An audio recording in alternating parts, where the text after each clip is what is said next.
Welcome to the X Block. Am I right, Marine? Sir, yes, sir! Then listen up. You're listening to the X Block. I'm Jared, and he's Caleb. Let's get into it. You are listening to the X Block, Episode 3, the world's #1 Xbox podcast. Yeah, probably, like maybe, you know. I'm Jaron. That's Caleb. Yep. And this week we've got a big show for you guys. It's pretty dense. There's lots of interesting stuff to talk about, and most of it is actually in the X Block, which is rare over the last couple weeks. Yeah, a new one. So usually it's how the week's been going and like what we've been playing. That's kind of what we start with. But since what I've been playing is going to come up later when we talk about Dirt 5, I'm going to let you take this one, and I'm going to give you a bit of a primer. Are you ready? I'm ready. Hit me with it. Tell me why you're a nerd, Caleb. Oh, God. You're really going to throw that out in the beginning? Yeah. Okay, so I think I messaged Jaron about this before, and I didn't know he'd bring it up so early. God. All right. So you guys know Halo, the Master Chief Collection, maybe. And first and foremost, if you listen to like episode 2, you probably know that I'm a huge fucking Halo nerd. I did and I also go for achievements. It's a big thing. You guys in the Xbox community know about achievements. I'm a big achievement hunter. I love the Halo games. I perfected the Master Chief Collection, but for me, that wasn't enough. And I thought, I hate myself. I want to do it again. I want to get more achievements playing Halo. And so I was able to acquire a Chinese copy of Halo the Master Chief Collection, which some people in the achievement hunter community know about. And it's not that easy to obtain. If you want to obtain it legit, dude, you have to like buy a code that's like a mix between the Master Chief Collection and Rayman Legends. And you have to redeem that code through like a Chinese app. And you have to get like this 25-digit code put through another thing. And to be able to download it, you have to have like a Chinese Xbox and be on a Chinese IP address and a Chinese computer or some nonsense. But Jaron, that's how I showed you. That's how normal you get it. There's actually a backdoor path to get it. You ready? You want to hear it? Hit me with it. Okay, so I'm not going to name him, but there's a dude on True Achievements. There's a man. And you go to this man. You hit him up in the messages. Like, you DM him. Like, what's up, man? I'm looking for a Chinese copy of Halo MCC. And he's like, that'll be $25 on my PayPal. And I need like a dummy Microsoft account. And dude, no questions asked. That's how you get it. That's it. I just paid that guy $25. I gave him a dummy Microsoft account with like the email password. He puts it on there. Bing, bada, boop. You put it on your Xbox, you make that your home Xbox, and then you have the Chinese copy of Halo the Master Chief Collection with all the achievements. Okay. I honestly thought it was going to cost you more than $25, so I'm less offended by what you've done. Exactly. Yeah, I made you think I was a huge giant nerd but the thing is, that guy knows how to go through all those hoops, and he's the guy you go to. Like I don't even think he lives in China. And I think in one message board, the guy was like, yeah, you need like if at this point it's so hard to get them in the West that you actually would probably like need a passport to go to China to do everything. I don't know how he gets these codes, Jaron, but I now have a copy of Halo Chinese Master Chief Collection. And if that's illegal or somehow or anything, then allegedly I have a copy of the Halo Master Chief Collection Chinese. Allegedly. No one knows. It's true. Nobody knows if anything on this podcast is true. Yeah, no, Halo's going to come up later, but in the life of how I've been this week and what I've been playing, I haven't started it exactly yet, you know? I'm kind of just letting it simmer, you know? Letting it sit on the stove till it gets nice and hot, and then I'm going to jump in, you know what I mean? You've been playing Gears of War for the 12th time. Dude, I don't play any new, like, I don't know, I'm going back in my achievement backlog, and so I don't play any new games. So I've been playing Gears of War 4, I got the achievement to beat it on Iron Man, on hardcore or harder, and now I'm getting like some miscellaneous multiplayer achievements that I missed because you can do co-op versus AI, and so it's like multiplayer but with bots, and it's much easier. So yeah, I'm kind of a huge fucking dork, but that's about it. That's all I got going on. All right, and I've got a bomb to drop later in the Game Pass or Play section, so stick around for that. Oh God, I'm scared. All right, moving on to Outside the Box. I'm thinking outside the box, where we cover all the news you need to know outside the Xbox community. All right, now this is a good one. So, angry EA says it will act against employees allegedly caught selling FUT cards. And this is posted by Andy Robinson from the Video Games Chronicle. And essentially, what's happened, I'll break it down for you guys and for Caleb. Yeah, break it down for me, Jaron. So last week it came out that in FIFA 2021, at least one EA employee was caught actively selling FIFA 21 Icon and Team of the Year cards. Ooh. And how much do you think he was charging for these? $20. 1,000 euros. Ooh, well, that's at least it's kind of like Monopoly money. You know, it's not real, so that's kind of cool. And this has kind of outraged the FIFA community who's like actively out there working for these packs. And it turns out certain EA employees have just been selling them. So even the EA shady ass company, believe it or not, has shady employees. Yeah, they have shadier employees because the company themselves is angry about it. And they say that they are extremely annoying, they talk about how it must be extremely annoying and frustrating for players because this has come from within the publisher itself. Yeah, I mean, I don't care about FIFA, and I never will, but seems a bit shady, you know? That's about all I have to say about it. Can't be illegally selling cards on the back end or whatever the hell they're doing over there. Well, especially when you're trying to fight regulations that says that your FIFA Ultimate Team is gambling, and the only reason that you've been able to fight them successfully so far is that you can't sell the stuff outside of the store. And now you have your own employees out there helping people gamble. Yeah, that's true. So this does not help their case, man. At least like EA's mad at them too, which you know they have to be, but that's nice. I like that this supposedly random packs that everybody's been told are random forever have a backdoor where you could just sell individual players that have guaranteed packs. That's a good point. I didn't even think about that. So these people, I mean, I'm all for a hustle, but like, man, you can't be backdoor selling these FIFA cards or whatever the hell and making all this buku money on the back end. It's just not okay. Even by EA standards, you know, apparently not okay. And EA did address the same fact that I brought up with, I thought these things were only random. They talked about how they do keep around cards because they need them for like if a player accidentally deletes his like super expensive card that he just earned, a support team will like restore it. Oh, okay. And they give them to like celebrity influencers sometimes, and like certain people, they will give them like a card, but it can't be traded or anything. It's just for that account. So they're not like populating rare cards into the system. They just give them out. I don't know. Yeah, okay, giving them out, yeah. But these guys are just charging money for them on the back end. Yeah, so how this scam was working was it was like a message. It was like a guy you could contact, and then he would do it like through your like PlayStation or Xbox like account. He would like do it through that. You would send him the money, and then he would like use your gamer tag or I guess your PSN ID, and he would just like give you the thing in the game. Or maybe he used your EA account, but he used like some account in the game to directly send you the thing that you bought. Seems kind of similar to getting a Chinese copy of Halo MCC, my friend. Yeah, maybe you're buying it from like Chinese Microsoft. You just don't know.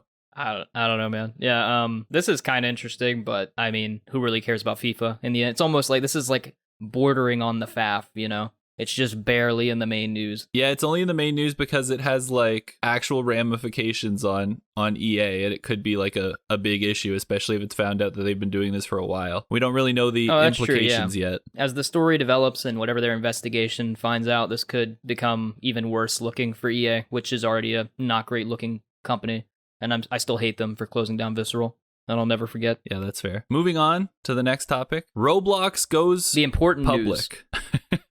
And Wall Street decides it's worth 6 Bethesdas. How many Bethesdas again? 6. It is a valuation of $45 billion. $45 billion, because they're publicly traded now? That's the thing, they went up on the stock market? Yeah, and they ended the day trading at just under $70 a share, which gave it a valuation of $45 billion.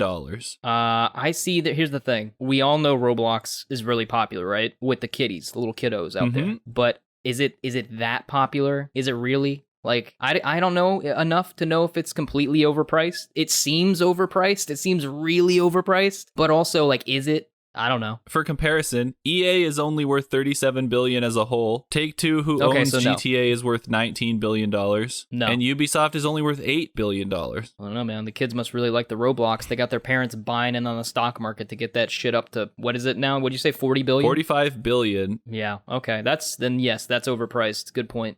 Yeah, Microsoft for... Overvalued, I should say. As we've said, bought Bethesda for $7.5 billion, which had the Elder Scrolls Fallout and Doom. I'm very happy for those people who made out like bandits over there at Roblox, when they decided to go public and were like, fuck, those guys are rich as hell now. Yeah, it's definitely a wild, just insane. Like how does the stock market, these are the people who are out here they're out here, they're like, oh, the stock market is sacred. The GameStop thing was terrible. It could destroy the financial market, everything. People, normal investors are the worst. And then they spend $45 billion on Roblox. I mean, we know it's like Roblox isn't more popular than Minecraft, right? That's not true. No, Minecraft gets 100 million, I think, views a year, a year on YouTube or something like that. It could be 100 billion. Yeah, it's probably high. It's probably billion. higher than that. Yeah, I don't have the fact sheet right on me about Minecraft view numbers, but I'm pretty sure that's true. And I think the second to it, I think it was billion. I think it was 100 billion for Minecraft, and the second to it was Fortnite with 60 billion. So even Fortnite doesn't surpass Minecraft. And Roblox isn't above Fortnite. Well, it says here, do you think the Bethesda executives feel ripped off by this? That's what I wrote in our doc, yeah. Yeah, I was going to be like, I mean, I would imagine that the first person to feel ripped off would be Insomniac when Sony bought them for $250 million.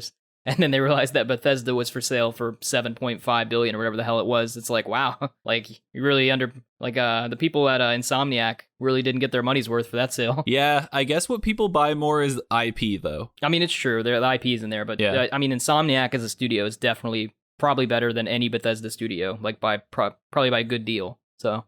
Yeah, that's probably fair. I'd say that if Bethesda Softworks can return to their heyday, then they're better. But yeah, depending on their next two releases. But I don't know, man. That being Insomniac said, makes great games. That being said, I think that id is comparable. Whatever makes Doom and the people who make Machine Games, like that's their two best studios right now. Are Machine Games and id. Agreed. Their FPS teams are fantastic. Yeah, I would say that too. But we're going to talk about Bethesda more later. Yeah, we definitely are. We're going to move on from this Roblox news because we know our listeners don't really care about Roblox. No, they don't. Why would they? Why should they? But what you guys might care about, back on the Xbox stage for a second week in a row, because it made us so much money the first time, absolutely $0. But we got some listeners, so thanks for listening. Appreciate it. Sony has chosen to add de novo anti-cheat technology to the PS5. And why is that substantial? Why is that important? Because everyone hates this software, basically. Exactly. Across there was a story last year. The entire games industry. Yes. Like fan-wise, not company-wise, because obviously companies like to make money.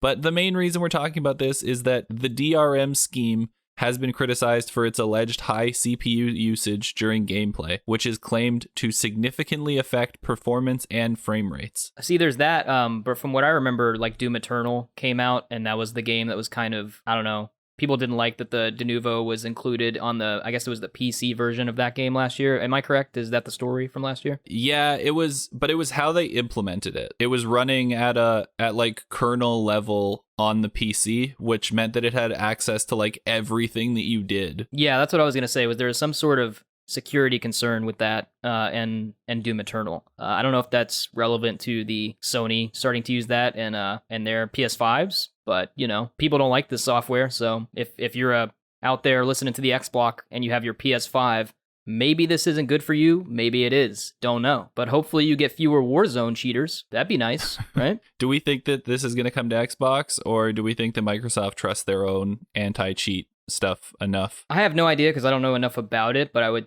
think no, because they haven't implemented it yet, and Sony has, and typically Microsoft would be ahead of the game on this kind of stuff related to security and everything. Shout out to the 2011 PS outage or whatever it was, where everyone's accounts got hacked and they closed the PSN for like a month. Pretty sure that was 2011, but yeah, I mean, it seems like if they haven't implemented it now, I don't know if they will. Microsoft's pretty good with security, so. Yeah.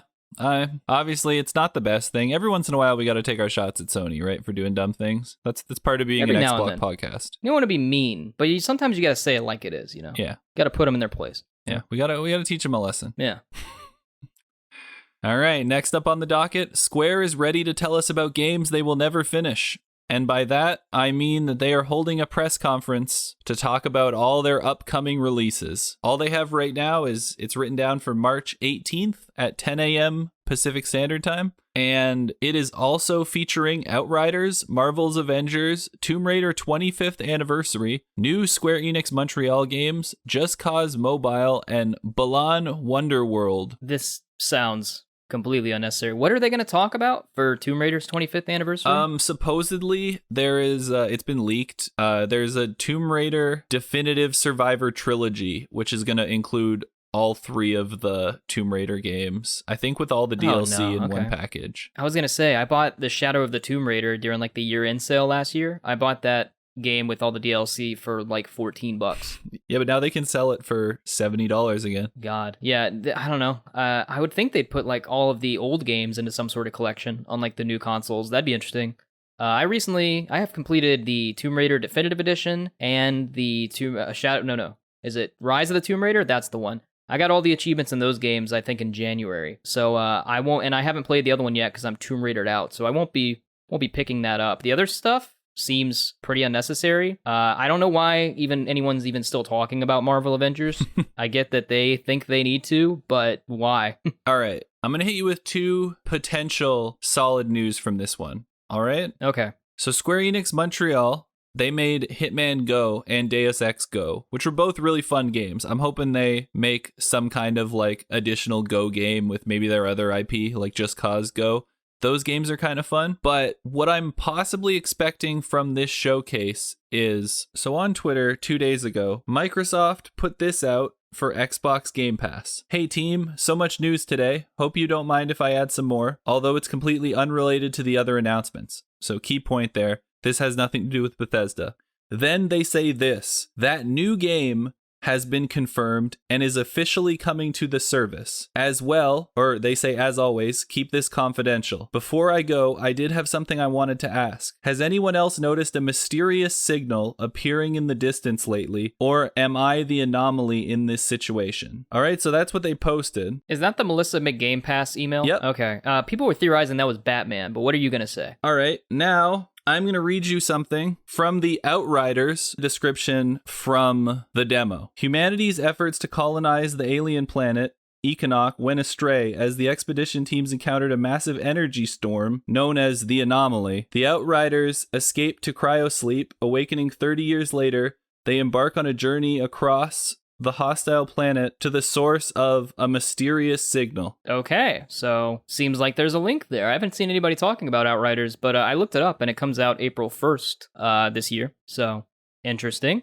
That seems like what it's going to be. Possibly we get the announcement at Square Enix's show that Outriders is going to be a day-and-date Game Pass game. A little bit of speculation there. Seems reasonable. And I guess when it rolls around, we'll find out. Yep. But that's why I tossed this in here, and that's my guess on the topic. So that might be one of the bigger pieces of news coming out of this, unless Square Enix Montreal actually makes like a bigger game this time rather than just the Go games. Yeah, that's a good call. Because I was seeing people in the comments, but people are dumb. But I was seeing people speculate possibly like a Batman enhancement of some sort, FPS boost, whatever, like they just did for one of them. I think Arkham Knight, maybe. Yeah. But what you just read, that seems reasonable that it could be the Outriders, which would be pretty cool. It would be a 3-player co-op game. We get it for free. We were going to buy it probably on sale, but now we would get it for free. That'd be hype. And the last thing for Outside the Box, don't click on those Resident Evil Village early access emails, guys. If you are out there, there is a kind of email that is going out. I am out there. And it is like sending out early access invitations. And these are phishing attempts by an unauthorized third party. So if you get one, get rid of it. Yeah, don't click on it. You don't want to play it anyway, Same with those emails that say, hey, new PS5s or hey, new Xboxes, because you search them up all the time when you're trying to buy them. Don't click on those either. Those are also phishing emails. Just letting you know. Heads up from the X Block here. You got to know better. All right. You got to be on your toes. All right. Don't fall prey to all that free shit coming at you. No one cares about you. No one's in your emails asking you to play Resident Evil. You're not important enough. We're not important enough. So don't worry about it. All right. Unless you guys listen to us more, then we might be important enough and then we can tell you what we think. Yeah, perhaps one day. Then we'll fall prey to the phishing scam because we'll be like, dude, we're important enough, and then that'll happen. That'll be interesting. That is one thing that we forgot to say at the opening of our show. if you would like to follow the podcast outside of the normal Monday releases, you can find us on YouTube, the XBlock Podcast. You can find us on Twitter at XBlock Podcast. You can find us on Instagram at XBlock Podcast. You can find us on TikTok at XBlock Podcast. And we have our link tree on all of those, which take you straight to where you can find the podcast on Spotify, Apple. Those are the main ones right now. We're still trying to figure out how all the other ones work, but yeah, we're really good because, we got this out right after the first news segment, so we're really on top of it. But yes, got your news out of the way. And like what Jaren said, there's that. And then you can listen to us pretty much anywhere that you can listen to podcasts except for like SoundCloud. And I think Google Podcasts, we're not up yet, but we're going to be looking into that because it's been about long enough. And then if you're listening on Apple Podcasts,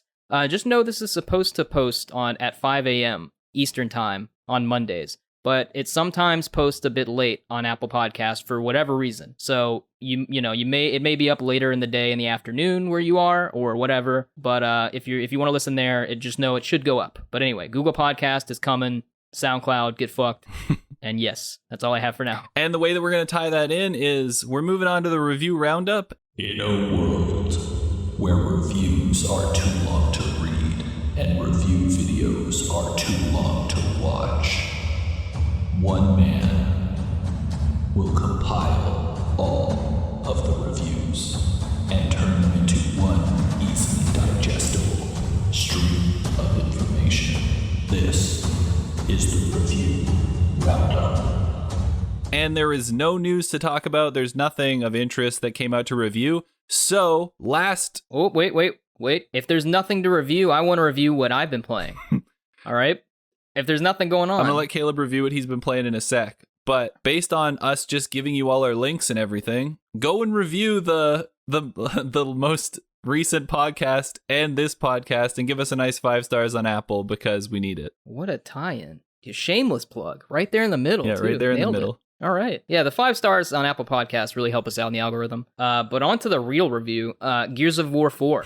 I've been playing that. My review of that game, 8 out of 10. It's good. It's good enough. It's not great. Gears 5, way better. The gameplay is better than the first 4 Gears, Gears 1 through 3 in Judgment. The story is worse than Gears 1 and 2. If you like third-person cover shooters, you will like Gears of War 4. Don't expect a huge, phenomenal story, but expect a fun time. And that's my review this week for Gears of War 4. When there's no reviews for the review roundup, I'll review what I've been playing, no matter how old or stupid it is. So if you want your number one source of news and reviews to be 10-year-old games, it's not that old, but multi-year-old games, come here and Caleb will be playing probably something from 1970 next week. Shut the fuck up. But yeah, normally it will have stuff here if you're new to this. Normally in the review roundup, we'll talk about some of the latest releases and latest games coming out that are more popular or that Jaren cares about, and Jaren will look at the review scores and kind of aggregate them and tell you what the games are and what people are saying about them and whether you should spend your money on them or not. This week, not really anything worth talking about. If you want to listen to a review roundup that has stuff like that, go listen to our first 2 episodes, and you'll have a great time. Yeah, basically, there's not too much to talk about here in the review roundup. So we will be moving on to the X block. Now, March might be the month Xbox actually makes some controller fixes. Oh my god, are they coming? Really? Yeah, they've actually already come. Oh god, that's hot. Yeah, so the most recent Xbox system update has apparently solved some of the controller issues. Microsoft says a good chunk of it, but they are still looking into other issues that are plaguing some people, but they're saying that this update should correct most people's controller disconnects. So they haven't fixed the Y button and the face button's not working or the stick drift or anything like that? Nope. It's more just like random disconnects. This is the original issue from the Series X where the controllers were disconnecting from the Xbox every once in a while. Okay, I've never had that issue, and I haven't heard of my friends who have the console having that issue. I believe you, but that is not what is pressing. What's pressing, or ironically not pressing, is the controller buttons from last week that we talked about, and then the stick drift, which they're currently in a lawsuit for, at least in the Elite controllers. Yeah, that's true. As well as Sony's PS5 DualSense and Nintendo's Joy-Cons. I was hoping something was going on there, but I'm disappointed. That's it. And all I'm going to say is the button presses could be connected to the disconnects, maybe it's not reading the buttons properly. So there's potential that this could somewhat alleviate that issue. So maybe it's been tackled. That's a good being point. said, We'll my controller still disconnects every once in a while, regardless of this update. Just throwing that out there. But they do seem to be actively working on fixes for it. So I guess keep your head up. All right, moving on to the next topic. This is where stuff starts to get juicy. So everybody get ready for some big Xbox news here. Xbox's new browser brings Stadia, Epic Games, and PlayStation exclusives to Xbox. We did it. We conquered all How's the it make lands. you feel, Caleb? Makes me feel great, man. Feel a little erect. Not gonna lie. So how this works is with their new support, they have this like thing called Chromium, which the browser will run web-based browser apps such as Google Stadia, Discord, and more. And crucially, GeForce Now compatibility means that Xbox players can stream many of their Steam games to their console, including PlayStation exclusive Death Stranding and ray-traced enabled versions of Cyberpunk 2077. This is so awesome. Yeah, if you're in the alpha preview program on Xbox Series X or whatever, then yeah, the new Microsoft Edge browser uses Chromium, which allows you to be able to do this. And it's pretty cool. I mean, I don't really stream games and I have other stuff going on, so I won't be really utilizing this, but it's still kind of cool. It's pretty funny, not gonna lie. That Stadia can actually run on the Series X or whatever, like through a browser-based solution. That's funny. Yeah, so everybody that was trying to paywall and lock you out of the Epic Games Store and all that kind of stuff because you're on a console, well, now Death Stranding is not exclusive anywhere because we got it too. Yeah, I mean, that would be one that'd be interesting to play on that. You and I could enroll in the alpha preview program if we wanted to. We were in that for years, but then when the Series X came out, we just went back to the beta program because it would have fewer bugs moving into the next console and everything. So we were just like, yeah, we might as well go back to the beta so we have fewer issues. But if we wanted to, we could hop on in there. Yeah. Play some Death Stranding, walk around, fall, pick ourselves back up, walk again, and for 40 hours until the game's done. It'd be great. Well, and it's possible because Sony has also put Horizon Zero Dawn and Detroit Become Human up on, I believe it's Steam. So if those games get streaming support, they would also be able to be played on the Xbox. Now that I would jump into. That'd be hype. Just to see if it works, you know? Yeah, so if you've got the alpha preview, go ahead and send us videos of you playing Death Stranding on your Series X or Xbox One X, because that would be hilarious. And tweet it at us at Xbox Podcast with hashtag we in there, and I'll know what it means. Yeah, let us know. That was our first decently sized chunk of news there. Now we're moving on to the Bethesda news from the roundtable that I assume Here we go. Everybody watched if they care about Xbox. I had a previous engagement, but I've seen clips and Jaren told me about it. So I'm one of the nerds, ironically, who didn't watch it, but I know everything about it.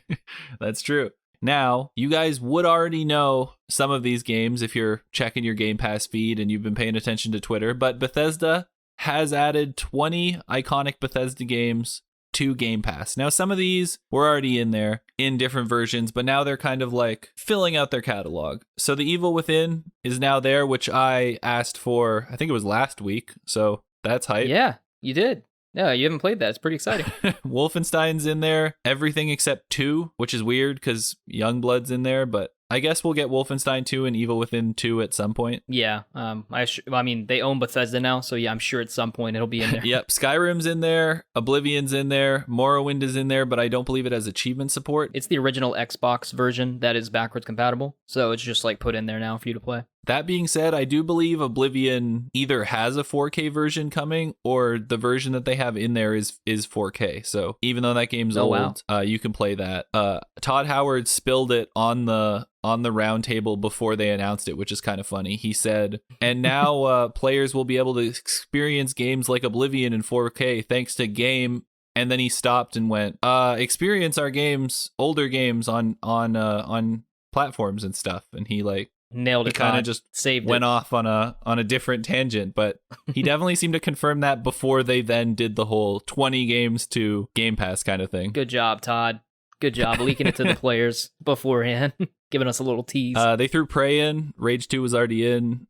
Same with Fallout 76. Fallout 4 is back. Fallout New Vegas is in there. Dishonored 1 and 2, I believe, we're already in there. And then all the Doom games except the original, well, not the original, but the 2016 Doom. There's only Doom Eternal. So we're still waiting on 2016 Doom, Wolfenstein 2, and Evil Within 2 are the big ones that we're kind of waiting on. Which, I mean, with these 20 games, you probably got something to play until then. Either you've already played them or you got something else to do at this point, right? Oh yeah, definitely, for sure. And some of these games will also be getting FPS boosts with Microsoft's new FPS boost feature. So the 5 games in question are Fallout 4, Fallout 76, Prey, The Elder Scrolls V Skyrim Special Edition, and Dishonored Definitive Edition. Strangely not Dishonored 2, but Dishonored the original Definitive Edition. And there are videos, if you want to look up on YouTube, of Fallout 4 running at 60 frames per second. So it seems like that these games will all be around 60 FPS with these frame rate boosts, thanks to backwards compatibility. So you just played Dishonored Definitive Edition, right? Would you have been happy if they put the 60 frames in earlier? I played Dishonored 2. Oh, Dishonored 2 is the one you played. Yeah, okay. Which isn't on the list. But yeah, my biggest issue with Arcane's games is always that they feel kind of slow, and I'm not sure if that's because they play at 30 frames per second, but it's just they always felt like I wasn't being able to do exactly what I wanted to do a lot of the time. And I know their games are like more plotting and like figuring out the puzzles and that kind of stuff, but their gun mechanics in them always feel a little weird to me. So I hope that with these FPS boosts and going forward, I will enjoy them more. That being said, I really, really like Dishonored 2, and Deathloop looks cool when we eventually get it.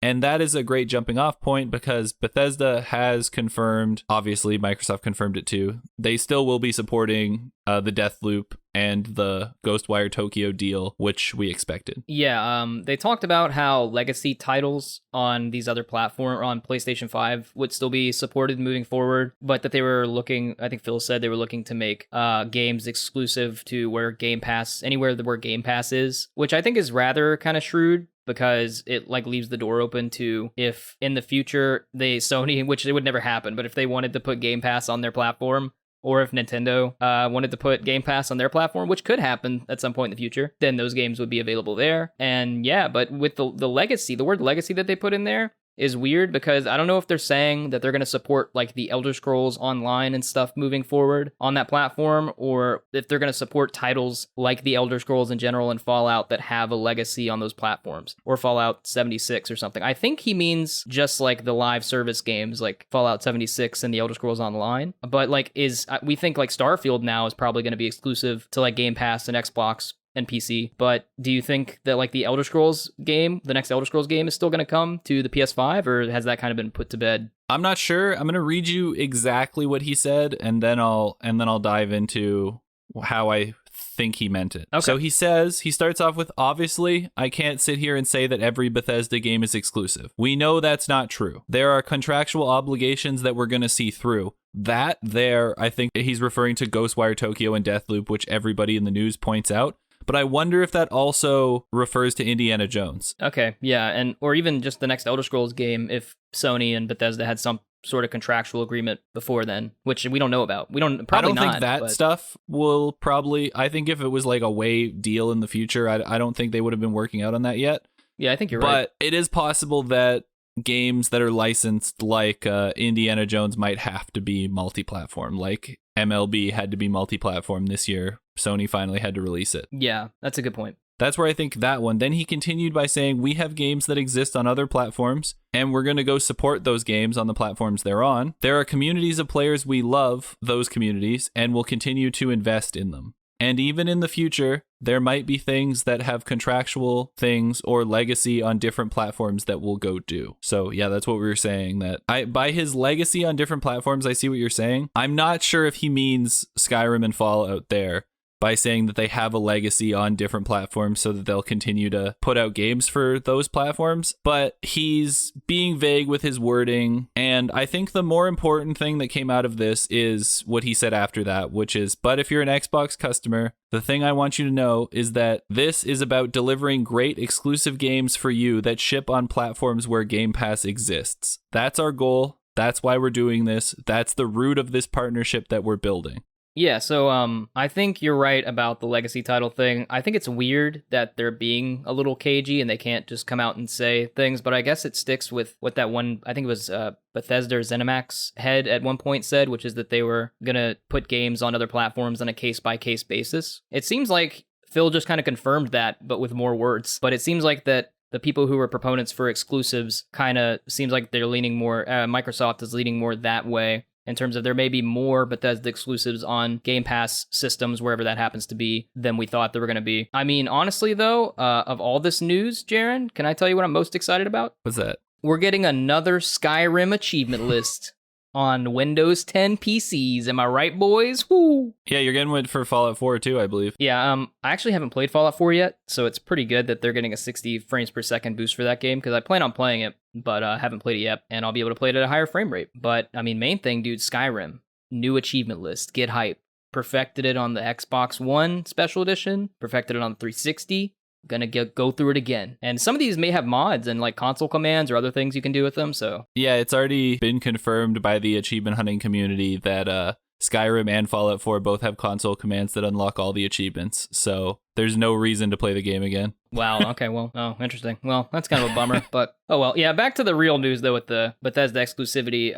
I think, I don't really, like, he talked about how if you're an Xbox customer, don't worry, you're gonna get exclusive title. I'm like, dude, I'm not a fanboy who cares if titles are exclusive. I just want to pay less money for them. That's the main thing. Like, I don't care if all these games go to PlayStation. You might, as an Xbox consumer who wants to validate your platform or something. But I'm just like, it doesn't bother me if they go on PlayStation for $70 and I just keep my, $90 Game Pass Ultimate yearly subscription because I buy them all on Black Friday and then I just get all these games. Like, if that's the way it goes, I'm cool with that. I mean, to each his own. More the merrier. Who cares? Yeah, I think that's the most important thing from this, is that everything will be coming to Game Pass day and date. Yeah, it's you as the consumer will on Xbox, if you have Game Pass, will save money. And that's kind of what I'm looking forward to. Because I'm not making $1 million a year, Jared. Yeah. You know what I mean? Trying to save some money, not spend it. And I'm actually going to go to the bottom of the doc here because it fits in with what we're talking about. Sure. There is a Game Pass deal that is kind of out right now if you live in the States, where if you buy 12 months of EA Play at it's selling right now for $29.99 on Amazon.com. And if you convert it, it converts to 4 months of Game Pass Ultimate. So that means that you can... Oh, so you can stack Yeah, that means them. you can pick up a year's worth of Game Pass Ultimate for less than $90 American. Which is less than if you bought the 3-month codes half off on Black Friday and stacked up to a year. Yep. So that's a pretty good deal. But yeah, that's the main thing though, dude. Saving money. That's what I'm all about on Xbox and with Game Pass. It's like $90 a year. I could buy a year of Game Pass Ultimate. That's like a AAA title and a half. And for all these games, even these 20 games, they just added 100 and whatever odd amount of games on Game Pass that are all pretty good. And they're putting new games in and cycling new games out. The Cyber Shadow game that just came out, that a new game like that, Call of the Sea, The Medium, just things, smaller titles, but also eventually big tentpole Xbox titles. And then, yeah, like the 80 games with EA Access or EA Play now, I guess they're calling it. And more stuff presumably coming in the future. They said they're going to acquire more studios. It's like, even if they bump the price up to $25 a month or whatever, which I would still pay half off for because I wouldn't buy it at full price. It's just like the consumer value, it's just such a good part of Game Pass and that whole ecosystem. I don't really care as much about the exclusivity. Some people might, but I don't really. I still think that 80% of the games will be exclusive. Yeah, probably. It's pretty big news. And if you're a fan of exclusivity on your platform, this seems like more of a win for you, I think, than a loss. So. And I'm not sure that Skyrim won't be exclusive. Oh, you mean Elder Scrolls 6? Yeah. Yeah, okay. So, yeah, we don't, because it's not Skyrim. But yeah, I don't know if Elder Scrolls 6, I don't know if it'll be exclusive or not. I assume it might be, but we just have to wait. That's the thing with how they're vaguely wording this a bit. You can interpret it in a few different ways and be kind of right, depending on the day and how you read it. But it's just like when the games get announced and the games start coming out, then you'll know. And we can pontificate and guess all day long, but we're just kind of guessing until these games get announced, I believe that they're just being cagey because they want their E3 showcase to be dope when they announce that 17 games that are coming out from Bethesda are all exclusive. See, that's why I like you, Jaren. You read into things that I don't really get as much from that. Where like you say that and I'm like, see, that makes sense. And I imagine their E3 blowout this year, whatever that's going to be, will be pretty big, given all this new acquisition and this new news. They basically confirmed also during this roundtable, they didn't say it outright, but they basically confirmed that a Starfield would be at E3. And obviously, I'm taking things that they said and guessing, but when Todd Howard essentially says, hey, we're going to be at E3 and we're going to talk about one of our games, if you think he means the Elder Scrolls 6 that is 8 years away or 4 years away, however the far that game is away, it's then, fucking far. I hope you get your wish. I strongly say you won't, and don't get your hopes up, but you can hope. But I assume it's going to be a full reveal of Starfield and an announcement that it probably comes out somewhere after Halo. I would say next year, like next fall, even. I mean, they seem to be slowly working on this game. And if you're waiting on the Elder Scrolls 6, that's in like some pre-development shit. Like that's not coming anytime soon. Hate to get your hopes down, but So expect Starfield at E3 would be my or the Summer Games Fest would be my guess. Yeah. Moving on. Talking about Xbox showcases, actually, there's a report that there will be an Xbox showcase on March 26th. That being said, I would not expect Bethesda announcements from this showcase. This is most likely going to be the stuff that are updates on what we've already heard about and maybe release dates for those things, and stuff that will come out between now and E3, and stuff that is too small to put in their E3 showcase. Yeah, that makes sense. I mean, we're really in a doldrum right now when it comes to Xbox exclusives and even release dates and when they're coming out from the main studios and things. So any sort of news would be exciting about any of these games and what their status is, because mainly we're just waiting on Halo at this point. Hopefully we get a release date for Flight Sim and Stalker. Those would be my ones. Let's get a look at Stalker, because I know that was a big deal at last E3. It was like something they focused on. I don't think they can focus on it this E3. Like, they're going to have 3 Bethesda games to show. They're probably going to have a bunch of first party stuff to show. So I assume this might be where Stalker gets shown, if it's at least somewhat close. If it's not, then maybe it'll open E3. Yeah, they put out some sort of in-game kind of engine trailer for that like a few months ago, right? So, I mean, it's getting there. I don't know when it's coming out, but I'm excited for that game too. And speaking of new games, we are moving on to the Caleb segment, otherwise known as More Halo News. No, I renamed it the Halo Block now, dude. A podcast within a podcast. Here we go. So what did we learn this week, Caleb? Why is this Halo news important? Okay. Welcome to the Halo Block, your podcast within a podcast, within the X Block, within the X Block podcast.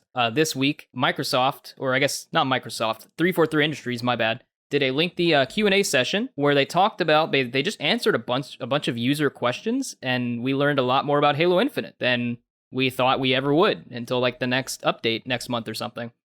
So a lot of this that I'm about to read is coming from Chris Scullion, hell of a name, at Video Games Chronicle, up-and-coming website. Got a lot of cool news going there. I recommend you guys check that website out.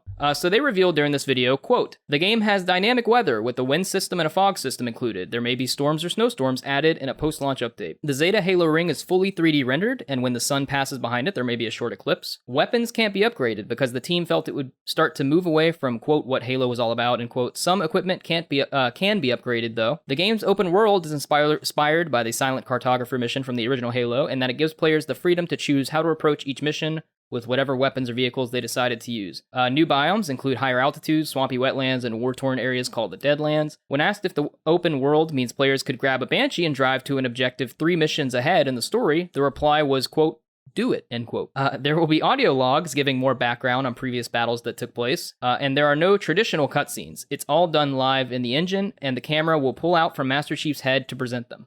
This means the time of day, weapons being held, etc. will be accurate. So, kind of interesting, sort of like that cutscene at the end of the Metropolis mission in Halo 2, if you guys remember, where you walk out of the Scarab and Master Chief's holding whatever weapon you were using. That was pretty cool. But yeah, so a lot of this news that came out was pretty interesting. The audio logs, I imagine the story to that will relate to like some of the shit talked about in the Greg Bear trilogy of the Forerunner books, if you care about that. They also talked about how the day-night cycle will affect gameplay. For instance, when you're going around at nighttime, there will be more phantoms patrolling, and there will be more grunts around and jackals with shields rather than jackals with snipers, because they were just like, yeah, the shields look cool in nighttime and fusion coils, and so they're going to use a lot of the lighting and stuff. That's literally what they said. These guys who are making this game, they were like, yeah, we put that in there because it looks cool. So we're just going to do that. And everybody was like, all right, sweet. So that will affect gameplay. They said you can fall off of the ring.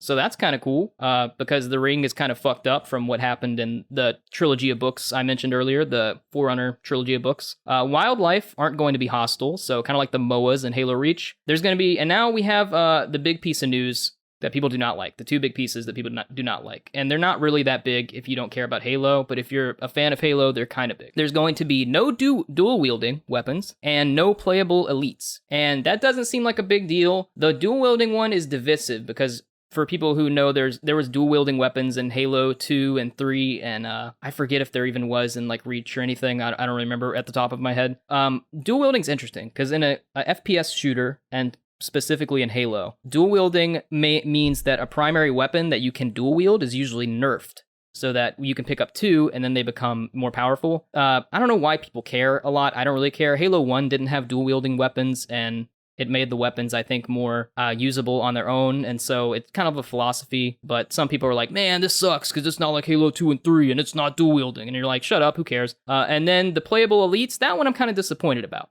because usually in matchmaking, you can choose to play as like a Spartan skin or an elite skin, and people liked that, and it was just more creative and cool, and now people are just disappointed, because they're like, bro, why don't you put in the elite skins? Like, where'd they go? And they're like, well, this is more of a, I think their quote was something along the lines of, this is a Master Chief story and a Spartan story. And people were like, that's cool, but like, why don't you just let us use elite skins in multiplayer? And they were just like, nah.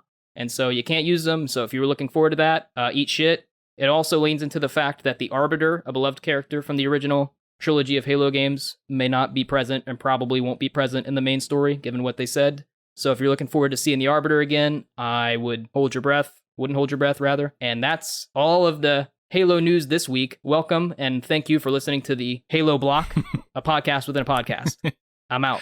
Yep. All right. There's Caleb's segment, the one that he tells us all about his Halo news. And we're moving on to something that Caleb is also a firm believer in, and they are adding achievements back onto the Xbox app on your phone, and some users already have access to this. Yes, dude. Very exciting. You know how annoying it is that they had a perfectly working app on your iPhone, Xbox app, and then they changed it to where you could like download videos easier and screenshots and share them to different platforms easier, but they fucked it up because notifications, like message notifications, got taken off to where you don't really receive those from your phone, or at least I don't. And achievements, you can't check your achievements on your phone. What's that about? Sometimes I want to check the achievements on my phone, have it pulled up while I play the game, and they're like, nah, but it's coming back. You guys were loud enough, it's coming back, but also this is a niche thing, so we're still going to just hop on. There's more about it. If you'd like to know more about the Xbox Achievements app, head over to True Achievements, and they will tell you about it in one of their recent articles. I think it's from about a day or two ago. So Forza Horizon 4 is a big hit on Steam, despite how much they charged you for it. So you guys hemmed and hawed and said, this is too expensive, we will never buy this game, and then you guys sent it all the way up the charts and made it a huge success. So good on you guys. Good job, Steam. Proud of you.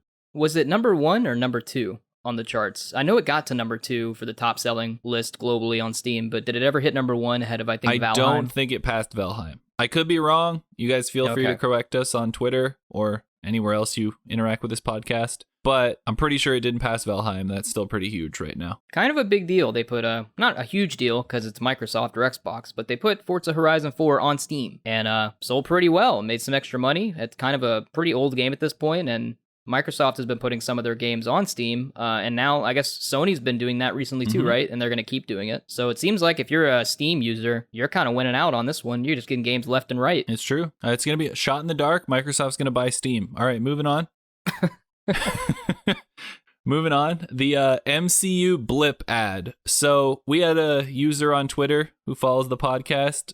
He asked us our thoughts about them using Falcon and the Winter Soldier to promote Xbox Game Pass. So you got any thoughts about that, Caleb? Yeah, it's a good idea because a lot of casuals and a lot of hardcore people and people in the middle like, the MCU. And so using it to promote your shit, good idea. Yeah, I'm pretty much on the same page, top notch. The trailer was interesting, where they got Anthony Mackie to talk about all the games he missed and everything while he was in the blip. And just watching the show, he does seem to have more more important things to do than catch up on Xbox. But I get him though. I get him. He came back. He missed out on 5 years of games. The one thing that I thought was funny was that they included Halo 5 in the trailer, which, based on when the blip happened, nerd moment right here, he would have already been able to play Halo 5. So Yeah. Get fucked. Your nerd hour from Jaren over here. Just letting you know, he could have already played that. You didn't need to pitch him that one. He didn't have to play Halo 5. Like, go play the MCC. You can just skip Halo 5. Don't worry about that one. All right. And that is the last news article in the X block. And now we are moving on to the X Factor discussion, which means more Bethesda news, because that's what this podcast is about this week. And it's not necessarily Bethesda news, but it's kind of what we want most from the Bethesda merger. And like, obviously there's the base ones. We want Elder Scrolls. Everyone's going to say that. We want more Fallout. Yay. We want more Doom. But what are the weird things that you want from this Bethesda merger, Caleb? What is your like pie in the sky thing here? Pie in the sky? Honestly, I don't really have any strong opinions about this per se. I'm just interested to see what Microsoft's resources that they can provide to Bethesda, how that will affect new IP moving forward, and Bethesda, specifically Bethesda Game Studios' ability to make games, because they seem kind of mismanaged in recent years, and hopefully basically this merger will allow them to not fuck up because ZeniMax is telling them what to do. I mean, apparently they're going to be somewhat independent still with ZeniMax, but with Microsoft's resources and the fact that they have to keep a schedule of games going in and out or coming to Game Pass and releasing and things, hopefully they'll be a little more managed. But then again, Microsoft doesn't actually manage their portfolio too well, so who knows? In terms of what I want, I mean, I'm a simple man, Jaren. I just want more achievements. I just want more Skyrim. I want a Morrowind remake. That's what I want. I want a Morrowind remake to come to the new systems and be available at, on day one on Game Pass for free for me. And because I never played it, but I really want to. It's an original Xbox title, so it doesn't have achievements. And I want a Morrowind remake. I'm aiming real high. See, everyone's basic choice here seems to be Fallout New Vegas 2 from Obsidian. Oh, yeah. And as much as I'm like interested in that happening, that probably means that the Outer Worlds would be dead. You're talking about a crossover stuff. I see. Yeah, I don't really care about anything Halo and Doom. Like, some people are like, yeah, Halo and Doom, or Master Chief and the Doom guy crossover. And I'm like, nah, I like those things separate. But maybe we could have a cool kart racer with the Master Chief and Doom guy. I wouldn't mind seeing id make a Halo spinoff. Yeah, they could probably do it pretty well, I would think. A good spin-off title, that might happen. Or somebody making a Quake game with like an actual story, because it seems like we keep getting Quake and they have Quake Con and people still play the online part of Quake, but there's something there to like double down on and give us something. Obviously, we're getting the Indiana Jones game, so that kind of ties up the Machine Games team. I think the Machine Games team would have been the perfect team to work on Perfect Dark, but we've already kind of got that in the works with the initiative. That's what they're called. What are you looking for mainly? I kind of, how like so long ago we got PlayStation All-Stars? PlayStation All-Stars, I recall. I kind of just want to see Microsoft make a dumb fighting game between all their like important characters that they have now. Yeah, I think that's where we're going, right? You're looking more for the fighting game, PlayStation All-Stars-esque title, and I'm looking for the kart racer, the Xbox kart racer with all these your favorite Bethesda characters like BJ Blazkowicz or whatever his name is. I want the kart racer made by Turn 10 though. Yeah, I would see. Oh, see, now we're getting somewhere. Now you're talking, Jaren. See, if we can get a Nickelodeon kart racer and a Sonic kart racer, we could get an Xbox kart racer, right? We could do that. We could make that happen. Yeah, we could definitely. There'd be some interesting levels there. The only thing is that if they made the fighting game, I don't know who would make it. Like, would it be from Rare? Yeah, I guess, but probably not Rare. But I don't know if they could handle a fighting game. That's pretty technical. Because it sounds like the two studios that Bethesda doesn't really talk about, that people forget are part of Bethesda, Roundtable and their one up in Nova Scotia, Canada. Those seem to be already working on things, so they're not going to pick anything extra up. The only thing that the dream scenario, and it doesn't really have to, like, the Bethesda merger would play a part in it, but the only dream scenario would be that, You know, when WB was shopping their rights around, and if Microsoft had bought that studio, just bought their studios, not gotten their rights because they were never going to sell their rights, but bought their studios for like a reasonable amount of money, if we could have had NetherRealms make the Xbox answer to PlayStation All-Stars with like the Doom guy ripping off Master Chief's head and like his spine coming out and all that kind of stuff. Yes. That would have been dope. Yeah, that would have been cool. I agree.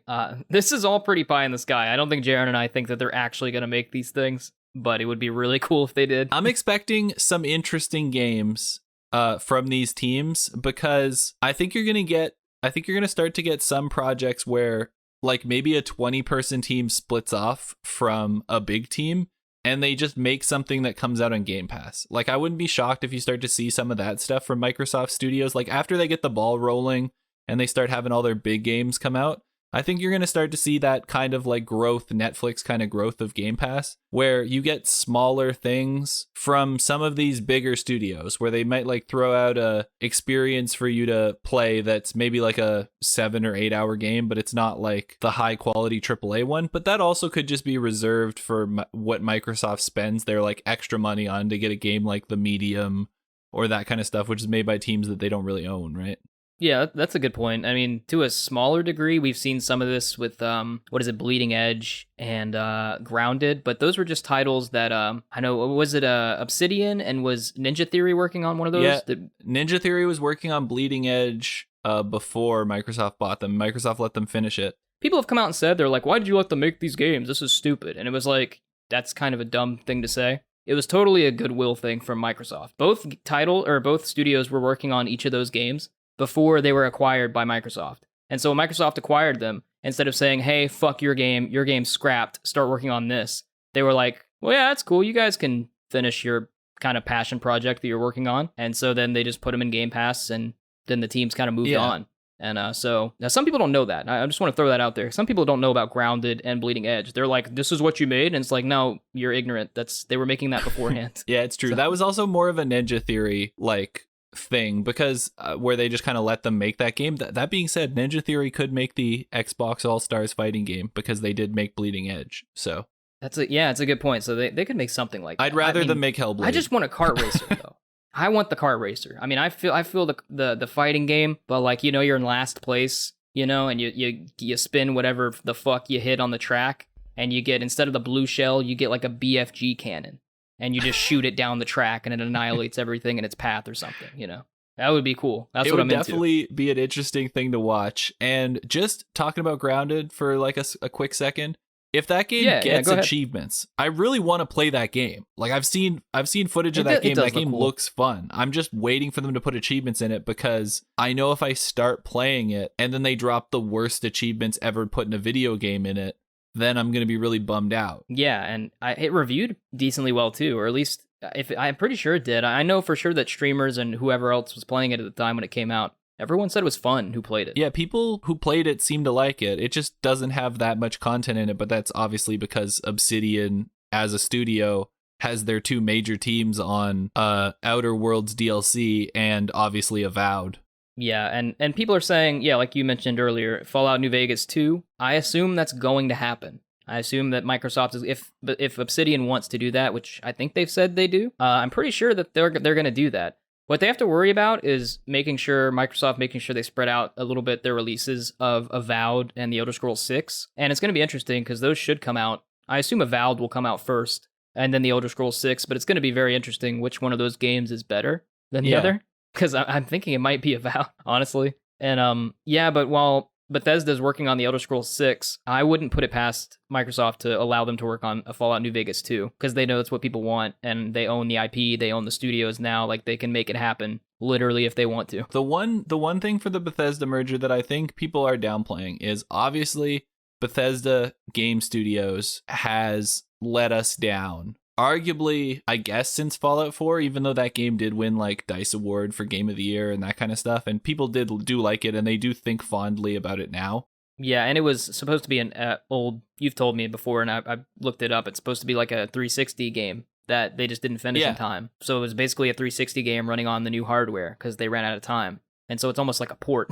Yeah, it is essentially like a port. And so in that case, it's quite an impressive game because The Witcher 3, which everyone compares it to, which came out the same year, that didn't come out on the old platform. Yeah, and they didn't make that game for the old platforms. Yeah, they made that to be next gen. So I think because of Fallout 76 and because of some of the issues around Fallout 4, I think people do underestimate Bethesda game studios. And I'm hoping that when they come out with this Starfield reveal, that everyone goes, whoa, Bethesda is back. Yeah. Because that we've always known their game to be a little buggy because of their old engine and that kind of stuff. And I assume Microsoft might start to move them, hopefully, off that engine and onto maybe a different engine that gives them a little more stuff to work with. But it also sounds like they spent the first 2 years of Starfield's development really revamping that engine and building it to make sure that it was ready to go.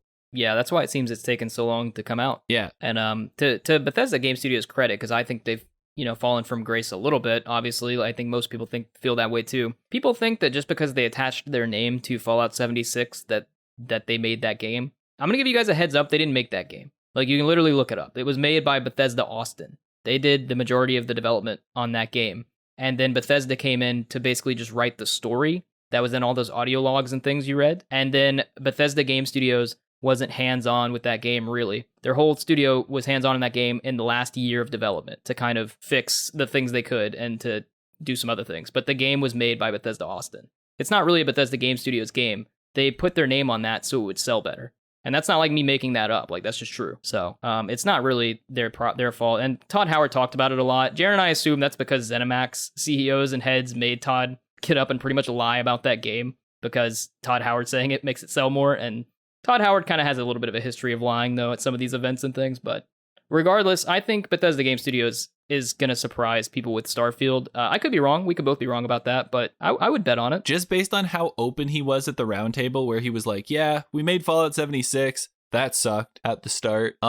Didn't go how we wanted it. One of the first people we called was Phil, and he was talking about all that kind of stuff and how Microsoft helped them kind of like right that ship and start to make it better. And now it's kind of blown up on Game Pass. It's like since Bethesda stopped kind of pulling his strings as much and he's become more part of Microsoft, he does seem a lot more open about the fact that Fallout 76 was kind of a clusterfuck. Yeah, and it really was. You and I played that game when it came out. It was pretty broken. We also played it later when they added some DLC achievements, and it was still pretty busted. And we were playing on like the One X at the time, before the new consoles were out.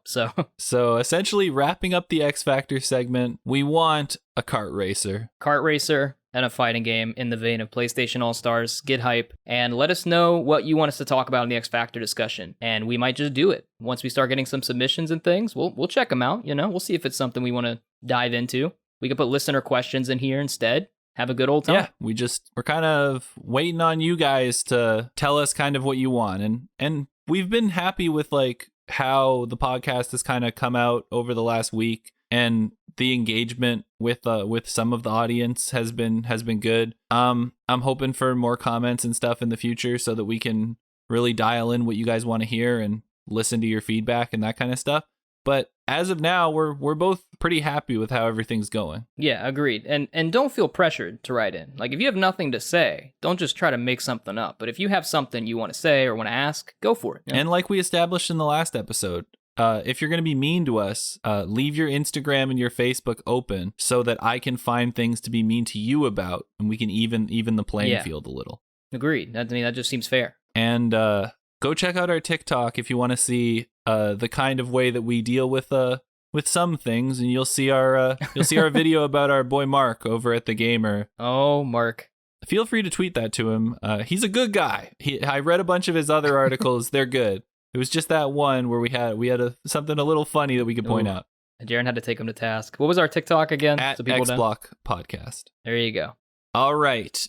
Moving on to the FAF. Now, the FAF is where we essentially talk about things that don't necessarily matter to us. So we view them as a waste of time, which is essentially what the FAF means. But we recognize that some of you may care a lot about these topics. Like the British people who say you're faffing about. Yeah. Well, we're faffing about in this segment, about the kind of faff we don't care about. There you go. Caleb went for the record on how many times he could put faff into one sentence there. All right. Our first part, and the first time Xbox news has actually been in the FAF. And that's because it was stuff that really wasn't necessary to be in the main show. The most expensive Xbox controller in the world is a solid gold masterpiece. Okay. YouTube channel Linus Tech Tips spent over $87,000 on the world's most expensive and heaviest controller. So to shit on this, as we do, in the FAF, we shit on some of these topics. You spent $87,000 for a controller that's just gonna get stick drift in 2 months? Really? Like, honestly? Yeah, that's not gonna stay working. I wonder if it connects to his Xbox or if the buttons stop working after a bit. Yeah, come on, man. I mean, what kind of Panasonic TV could you have bought with that money, Jay? Oh, with $87,000? Yeah, dude, you could buy any TV in the world. You could have got the. Not true, but you. Oh, but you could have bought a damn good Panasonic TV. There's TVs out there, Caleb, that you don't even know about. I don't want to know. $87,000 is just scratching the barrel. God, what the fuck, man? What would I be looking at? What would I watch on there? That's called when you turn the wall of a 30-foot room into a TV. Oh, well, need a 30-foot room first. You move into a barn. All right, moving on. Microsoft's grand plan for Xbox TV is coming to an end as One Guide listings will shut down in May. And to this, does anyone still use the One Guide? Dude, never forget, man. Big ups to the One Guide, man. I have tried to plug my bell box into my Xbox maybe 3 times, and every single time it goes, it is now connected to the One Guide. I go, cool, and then I try to use it, and then nothing works. So I guess rest in shit, One Guide. You were never loved. And this is the last kind of nail in the coffin for things that were related to the Kinect at one point. So send up a thank flare. God. We're sending this one out to the farm, and he's not going down quietly. He's being shot in the back like a horse. Pour one out for the One Guide and the Kinect for me. Honestly, don't. Just drink your drink. You don't need to pour it out. Yeah, it's a better use. You're right, Jerry. All right, The Outer Worlds gets a murder mystery when the Murder on Iridanos DLC arrives next week. Yep, March 17th. Can I be honest with you? I played the first DLC, and that one was kind of a murder mystery. Like, at least half of it. Oh, really? I haven't played was a murder it. mystery. Yeah, I mean, it's you get called to do like some Lucky Jack or some dipshit got killed, and you got to find out how and why and do his contracts, the whole thing. Usually we shit on stuff, but The Outer Worlds is a good game, and I have all the achievements in the game and the DLC, and I'm looking forward to playing this DLC. I have nothing bad to say about The Outer Worlds. There you go. Caleb was the person who cared about this part of the news. See? Sometimes we do. Oh, God. Sometimes I'm the guy who cares about the faff and the shitty news. You never expect it to be yourself.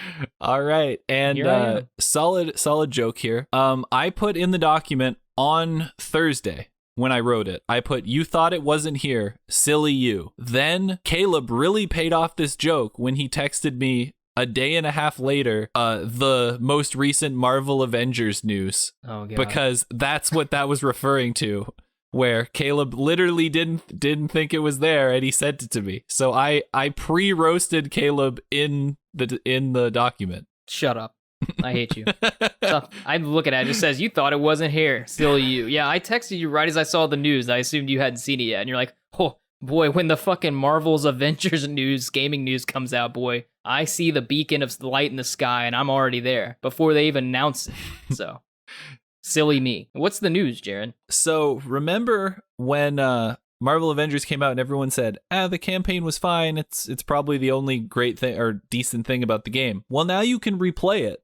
Finally. I don't know why that wasn't an option before, but yeah, did you have to start a new account? No, I think they just let you replay it. Oh, yeah. Okay. They have introduced the ability to replay the game's campaign alongside customizable holographic augmented reality machine rooms. I don't know what that means because I've never played the game before, but that's all going to come out around with like the PS5 and Xbox Series X and S versions and the new Hawkeye DLC. They're really trying to give you a lot to boost that player number from 7 on Steam to like 24. Yeah, and all the one of you who are of that 24 and listen to this, like, get hype, fucking idiot. So.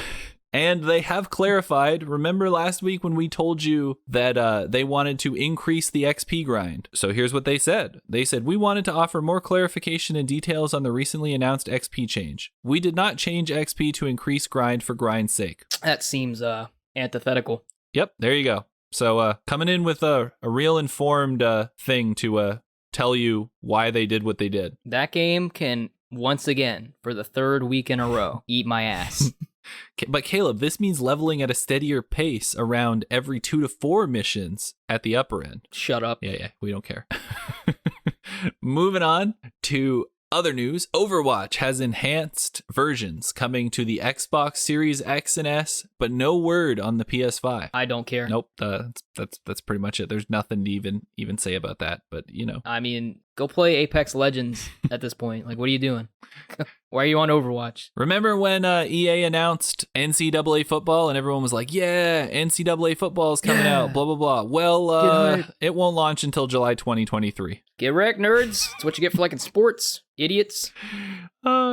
So why did they bother talking about this game? Like, why did they even say it was going to come back? That's like, it's 2 full years away for a sports game that is usually like expected to be released yearly. Everyone had to think that this was coming out next year, right? Yeah, I guess now you can stop asking them to make another one because they are, but I guess it's taking them a while to get certain licensing and bullshit and band tradition anthems and fucking colors and stadium. I don't know why it's taking. I don't know. I don't play sports games really.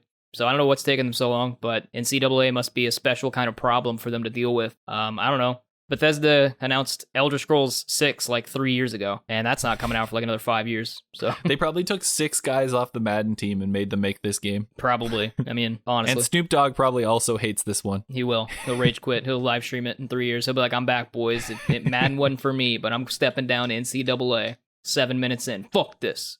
And then leave his webcam on for fucking 9 hours or whatever it was. All right. NBA player Miles Leonard hates Jewish people and thought Twitch was the best place to let us know. Myers Leonard? Is that his name? Yep, Myers Leonard. All right. Fuck you, Myers, bitch. He said on a live stream, apparently he called someone this is a quote. This is from Myers Leonard. He called them a bitch. Yeah, might want to bleep that I. Yeah, so. Good on you, Myers, for broadcasting your dumbass out there. Yep. I'm glad I now know your name. That benefited my life, you fuck. And Origin PC and Scuff Gaming both dropped their sponsorships with him. And Leonard will also be away from the team indefinitely while the Heat, owned by Israeli-American businessman Mickey Arison, and the NBA conduct an investigation. Ooh, I didn't know that. I didn't even know that part. That's even worse. So there you go. Well, way to drop that when your owner is related to the things that you were saying anti-Semitic slurs about. So nailed it. Genius. How'd you like losing in the finals last year? Yeah, I do fucking sports. Tell them how it is, Jaren. Hell yeah. The Division 2 will get a brand new game mode in late 2021 at the earliest. And to this I say, why? Why are we still... It's just make the Division 3 or like, you know, the studio that's doing 4 other games. They're literally still making an Avatar game. They're making a Star Wars game. They're making DLC for the Division 2. Like, does this team, do they finish anything or do they just start things? I don't know. I guess it's good. Like, if you're a Division 2 fan and you're still in there, like, that's exciting. But I would say just make a Division 3, but perhaps that's not what those players want. And yeah, like you said, they're working on an Avatar game, right? So they've been working on an Avatar game for 5 years, and then they started working on a Star Wars game before it came out.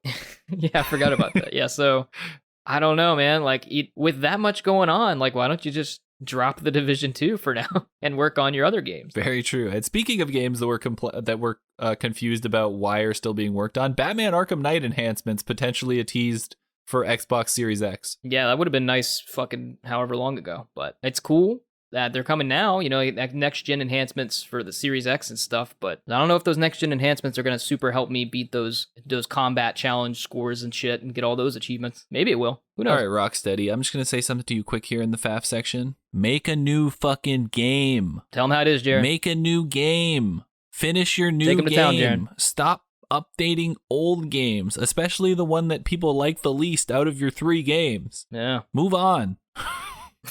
God damn. Call of Duty Black Ops Cold War adds St. Patrick's Day mode and store items today. I'm not going to tell you what they are because you shouldn't buy them. That's it. Amen. Moving on.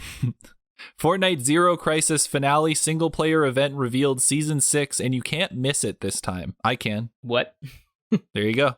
Now, That's enough talk about Fortnite. to end off with some gems. Okay. Elon Musk says Cyberpunk 2077 should have had self-driving cars. Decent point. Wouldn't have been as fun to drive, but would have been cool. And then he says Delman AI cabs should be able to drive themselves when you're in them and be electric by 2077. And I thought they did drive themselves, but, or maybe they were driven by an AI. You played the game. You got all the achievements, Jaron. What was it? What happened? I thought they drove themselves, but they definitely weren't electric. Everything was gas. But I think that was just the aesthetic they went for. But, Elon, I'm sure they'll get around to this, but they've got so many other things to fix. Like, can we at least dunk on them for other things? Yeah, they got 99 problems, and that's not one Dude, of when them. I call in my car, sometimes it appears and fires another car into the sky. When does Tesla get that feature? When can I just press a button and my car just appears out of thin air and boots another car that was in a parking spot across town? That game. I'm still waiting for the next gen updates in fucking 98 years so I can play that game. Yeah. So there you go, Elon. Maybe just play a different game until they finish this one and then worry about what their self-driving cars are doing. Agreed. Now moving on to an even better gem. UK police caught an escaped prisoner after he went to buy Call of Duty. He escaped from prison and then went to buy Call of... Is that real? 36-year-old Clint Butler had been serving a 17-year extended sentence for crimes including robbery and firearms offenses, which was due to finish in 2024, according to the West Midlands Police. Butler managed to flee HMP Spring Hill Open Prison in Buckinghamshire in November last year and had been a wanted man ever since. You think he's part of DedSec and Watch Dogs Legion? Dude, he had like 5 years left. Why did he leave? He was on the latter end. He's like, dude, 4 more years. I'm getting out of here. So what happened is he went to visit Buckingham City Centre and police PC, Mark Owen and Allison Brown spotted him and a friend changed direction when they saw the officers. PC Owen asked Butler why he was in town during lockdown and his friend replied, "I've come to get the new Call of Duty because I can't sit around in lockdown." However, as shown in the police video, when PC Owen asked Butler for Butler's details, he lashed out and attacked the officers before he was incapacitated by pepper spray and arrested. Jesus. All right. I don't know. He seems like GTA would be more up his alley. Am I right? At least if you listen to the Chicago guy. Yeah, come on. And finally, a Legally Blonde video game is on the way. Oh, thank God. I've been waiting so long. So if you really wanted that, this will be coming to mobile games. Thankfully, not gracing our actual consoles with Legally Blonde. Thank God. For all you Legally Blonde fans out there, I know you've been waiting, and it's finally your time. The Lord has answered. You're here. This is the moment for a Legally Blonde video game on fucking mobile. Have fun. Get hype. And one final thing, Microsoft says more unannounced Xbox games are coming this year. And to that we say, no shit. Hell yeah. And the final segment, Game Pass or Gameplay. And now, what is Game Pass or Gameplay? So every month we spin a random wheel on the internet, and it tells us which game we are playing that month. In Game Pass. In Game Pass. They are only in Game Pass, and multiples of games and games we've played and like the previous 18 Maddens aren't included. It's just the most recent of each of the sports games. And for this month, we were given Dirt 5. Hell yeah. And Now, don't spoil it too much. Don't spoil it. I was going to give my preliminary impressions, but they're not really preliminary anymore because I'm done. Ooh, wow. Okay, so how long did that take you? I've been playing it since we recorded the last episode, but... Yeah, how many hours you got in? Have you got all the achievements? I have all the achievements except one. Wow. Which is I'm to drive here. 1,000 miles. And I beat the entire game and was at 50%. And one of the achievements was to finish every single event in the game, which I did. And I still was only at 50%. Okay, well then. I don't know what to say about that. I haven't even downloaded it yet. You're way ahead for me. And do you like it? I mean, we'll save the Game Pass or Gameplay nitty gritties for the end of the month, but or for next month. But what? How you feeling? Is it good? Is it bad? Is it okay? I just finished today, so I need some time to think on it. But I have a feeling, Caleb, this is the bomb I'm about to drop. That that at the end of the month when I've really stewed on it and finished the last achievement, thinking it might be a pass. Ooh. Oh, wow. New Dirt 5, 120 frames per second? On your new OLED? All right. That's just what I'm feeling right now. Haven't just finished it, but that's just my preliminary impression. I might run through a couple more things and try out a few other different modes just to give you guys the best review you could get, because I 100%ed the game. So I don't know what else you could want from me. Yeah. For those of you who don't know, we review a game and tell you whether it's worth game passing on or game playing. Passing mean you don't play it. So this is shocking revelations coming from Jaren, where he's leaning on, and not cemented yet. Coming back at you next month with the full count, like review rundown of it. But this is a shocking revelation for me. And I've still got to play it, so I don't know. I'm kind of going in skeptical now. Yep. And I will obviously break down why I feel that way when it comes time to review the game. But for now, that's where I'm leaning. If you guys were thinking about jumping on the train with us, you can take that into consideration. Okay. All right. And that wraps up the X Block. And we obviously want to thank you for listening. And now we've got to do our rigmarole for the second time. If you want to support the show for some reason, you can go to Patreon and donate. Patreon.com/xblockpodcast. There you go. And donate if you choose. But that's not really why we do this show. It's just more if you really want to give to the show. And it really does give to the show, because we need a new computer to edit the show. That it takes so much longer than it needs to, but we will keep doing it regardless of if you guys provide us with any money. So it's just there for people who want to donate, so they don't have to ask us about it. You know, it's like, yeah, it's here if you want, but you don't have to. And we're hoping that if we do that then we can get towards giving you guys tiers and adding in merch and that kind of stuff down the line. But that's something that's down the line. If you want to follow us in other free places, you can find us on YouTube, the X Block Podcast. You can find us on Twitter at X Block Podcast. You can find us on TikTok at X Block Podcast. You can find us on Instagram at X Block Podcast. We're on Facebook. I don't know why you'd want to find us on Facebook, but we're there. No. Same thing. We just kind of made that account. Same thing. Go look for it there. And you can primarily listen on Castbox, Spotify, and Apple currently. Apple uploads later than Spotify. So if you want to be there right for the 5 a.m. Because you want to listen to it, 5 a.m. Eastern, you want to listen to it before work or something, or on your way to work, make sure you grab it on Spotify, because it will be there at 5 a.m. 5 a.m. on Monday. Spotify. Yep. Apple Podcast, Castbox. Working on Google. Google Podcast coming to you later. TBA. Yep. So 5 a.m. Monday. Remember, it comes out on Monday. That's all we got, I think. Ready to roll out of here. Yep. So again, thanks for listening. Hope you guys enjoyed the show. X Block out. Thanks for listening to the X Block. New episodes every Monday at 5 a.m.